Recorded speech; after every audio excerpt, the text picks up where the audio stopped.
আসসালামু আলাইকুম এভরিওয়ান। এখানে দেখো আমি সিলেটি শুটকি তরকারি রান্নু লতা দি হিদল শুটকি দিয়া।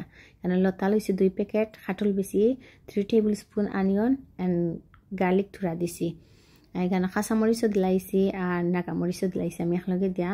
আর চিলি পাউডার দিছি 1 spoon and little bit of কিতা ধনিয়া, আমি তোরা ধনিয়া দেই, ধনিয়া পাউডার এনে হলুদের গুঁড়া 1 চামচ দিয়ে আমি হিদল শুটকি লাইক 12 পলান 12টা লান শুটকিতে জাল দিয়ে পানি দিলাম। আমি একটু গোসা ডরাইয়া লাগে আমি শুটকি লান দিই না।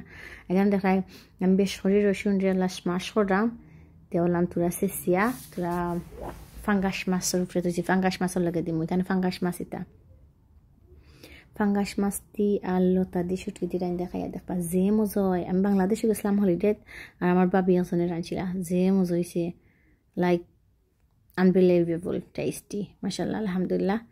দেন তুরা 10 মিনিট লতারে জাল দিয়া সপ্তাহ দিয়া দেখতে পারা। দেন আমি মাছ দিছি আর তুরা রসুন দিছি সেসি আইলান দিলা কি গ্রান বাড়ায়।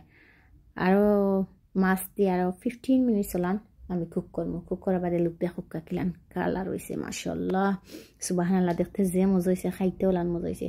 আর এখানে আমি তুরা বাখরা পাতা দিছি, আমার ভালো লাগে বাখরা পাতা দিলে।